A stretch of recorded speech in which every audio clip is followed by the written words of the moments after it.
The Quran covers all this land long before the British conquest and its border definition in 1899, then where exactly in Misr has been the location of Moses and the Pharaoh's story? Has it been in the north of Misr towards today's Egypt, as was taught to us in the history books, or towards the south, currently known as Sudan? The Quran identifies the geographic location of the interactions between Moses and Pharaoh with extreme specificity, leaving no room for doubt. In fact, the Quran mentions 5 descriptions in its narration of Moses and Pharaoh's story: the western side, Yam, Madyun, Turwa and the Tor.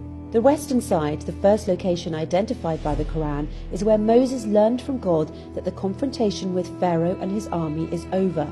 He also learned the timing of his escape with the Israelites from the tyranny of the Pharaoh. This specific location is identified as the western side of Mecca because God said to Prophet Muhammad, "And you weren't, O Muhammad, by the western side as we handled the situation with Moses, and you weren't one of the witnesses." Prophet Muhammad lived in Mecca at the time, and the western side of Mecca is northern Sudan. If anything, this tells us that the story of Moses and Pharaoh took place in what we now know as northern Sudan, or to be precise, in the southern part of Misr before the 1899 borders. By the way, it's worth noting here that back then there was not the land that is now called North Sudan. It was known as the Nubian Kingdom of Kush. Hence you can confidently say that Misr was in Egypt, Lower Misr, in addition to Kush, Upper Misr, until now the Abyssinian highlands.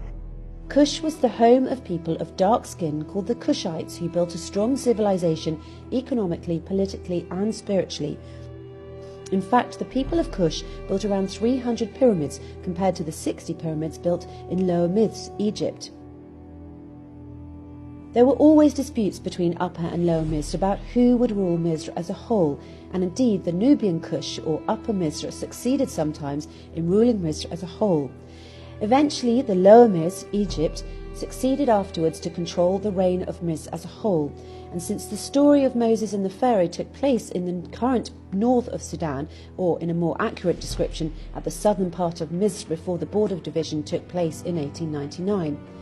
This then means that the story of Moses and the Pharaoh took place in the land of Kush, or in the Upper Misr region, and that the Pharaoh that was referred to in the Quran is a proper noun for one of the kings of Kush, or Upper Misr, that is currently north of Sudan, and not Ramses II, the king of Lower Misr, Egypt, as narrated in some history books. In the Quran, Pharaoh says, "Aren't I the ruler of Misr, and these rivers are running beneath me, can't you see?" If we refer here to Egypt, Lower Misr, as we know it today, it is only one river, the Nile.